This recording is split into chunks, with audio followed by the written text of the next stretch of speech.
On March 13th, Democratic hopeful for U.S. Senate in Massachusetts, Elizabeth Warren, met with members of City Life Vida Urbana at Ula Cafe in Jamaica Plain. During the luncheon, she discussed her life as a consumer advocate and also supported the efforts that City Life continues to make to help those in foreclosure. I'm here with people who are fighters, and I'm glad to be associated with you because I'm going to tell you something. I can't make change by myself. The only way change happens is when we're all working together. During the luncheon, City Life volunteers, including Heather Gordon of Jamaica Plain, discussed their experiences with foreclosure.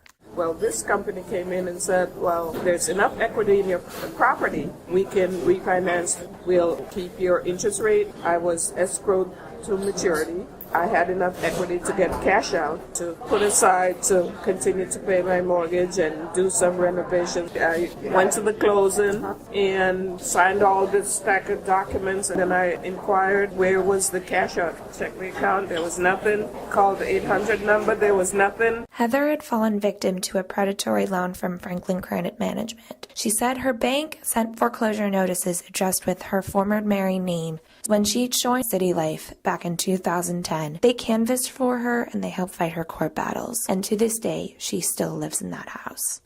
I have to get the 3 count before I give up. I'm not leaving because I purchased that property when it was taken over by vandals. There are 3 houses on the street.